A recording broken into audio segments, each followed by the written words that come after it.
Tabletop gaming is actually an ancient pastime. There's paintings in Egyptian tombs that have been found depicting board games thousands of years ago.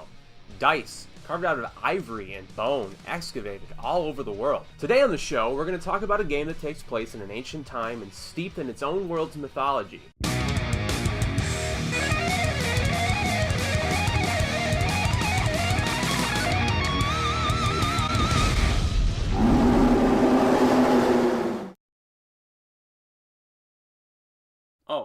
You guys are back already? We don't have like a thematic thing that we usually do? Nah, they did their own great video for the Kickstarter, so we'll just put the link to that in the description. Yeah, no, that's actually what this book is. The Kickstarter edition, actually, they made a storybook out of that same video. It's really cute, actually, and cool. My kids really like it. But what should we do? Santorini is an abstract strategy game for 2 to 4 players designed by Gordon Hamilton and published by Roxley Games. In the game, players are gods from Greek mythology, guiding the citizens of the island of Santorini to build beautiful structures in a strategic game of wits. The actual gameplay is very simple. You control 2 workers that you use to move, build, and climb. On your turn, you select one of your workers and move it to one of the 8 neighboring spaces that are unoccupied around it. A worker is allowed to move up 1 level within those 8 surrounded spaces if surrounded by any pre-built structure. Then you build a block on an unoccupied space on the surrounding spaces. The buildings have 3 levels and a dome, and when adding to a tower, you always add to its level no matter what level the worker is at. And this is what a completed tower looks like with a dome on top.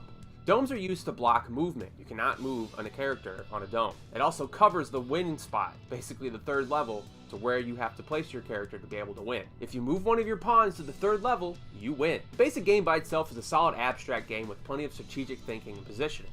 But Santorini adds another wrinkle, the god powers. 30 different god powers come with the base game, and the upcoming Golden Fleece expansion will add another 15. If anytime during this review I show any components from the Golden Fleece expansion, I will have the logo for it in the bottom left-hand corner of the screen. Basically, your god power will intentionally break some rule of the game or add a new wrinkle or overall strategy. Simple god powers will do things like being able to move an additional time or maybe build in a way that breaks the usual rules.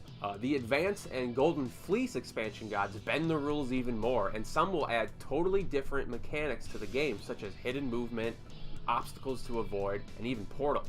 With all these different combinations of gods, every game of Santorini will be very, very different.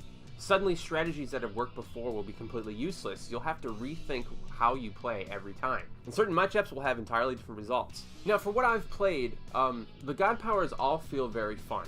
I haven't seen some matchups that have been kind of game-breaking so far, but they thought of this also because there's extensive iconography in the rulebook to show you certain matchups that would be banned because they're unfair, uninteresting, or completely unbalanced. If there was more to talk about the gameplay, I would be doing that right now, but honestly, that's the whole game. And to some people who like deep rule set games, this might be off-putting right away, but as far as abstract goes, I really feel like this is one of the more satisfying ones that I've played. Right away, with all the different combinations of god powers, it really makes me think of Cosmic Encounter, which is one of my favorite games of all time. Now, Cosmic Encounter has its set of people who are detractors of such games because the rule set is so simple. I mean, that game hinges on the group you play it and the interaction that happens between them. This game has a solid strategy component to it, so I feel like people who don't like simple rule sets, I feel like they will be satisfied enough to be able to play a game like this and still feel like their brain's being worked. That being said, because the rule set is so simple, this game has a distinction of being the very first game that my son, who's 4, has ever been able to play and fully grasp the rules. Now, we've only played the base game so far. I haven't added in the god powers. I think he'd be able to pick it up on it very quickly, and he definitely would have fun breaking some rule once he understood that that's what it did. Honestly, the base game of Santorini by itself is a classic abstract, but the addition of these powers make it an abstract for people who don't like abstract games.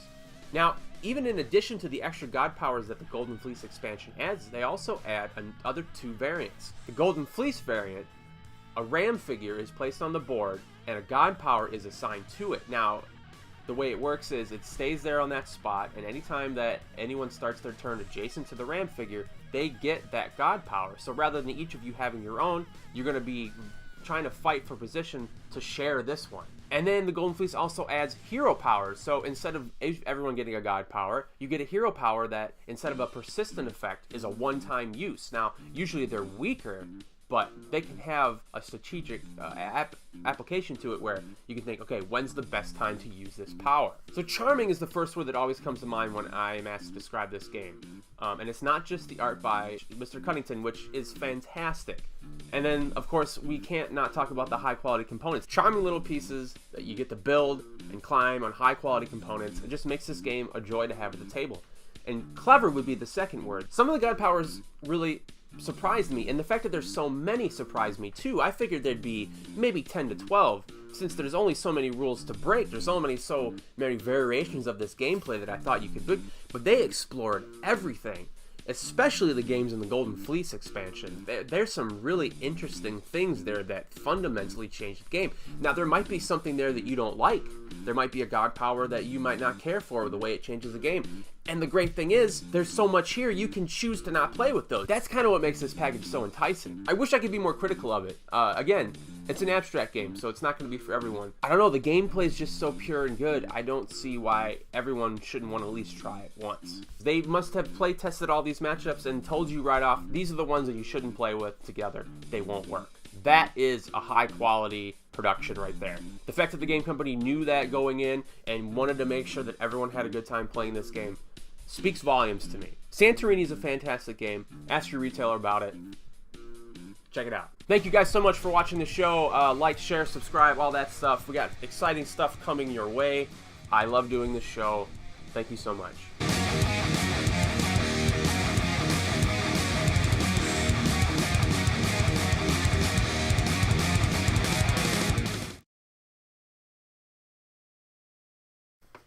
You're still here? It's over.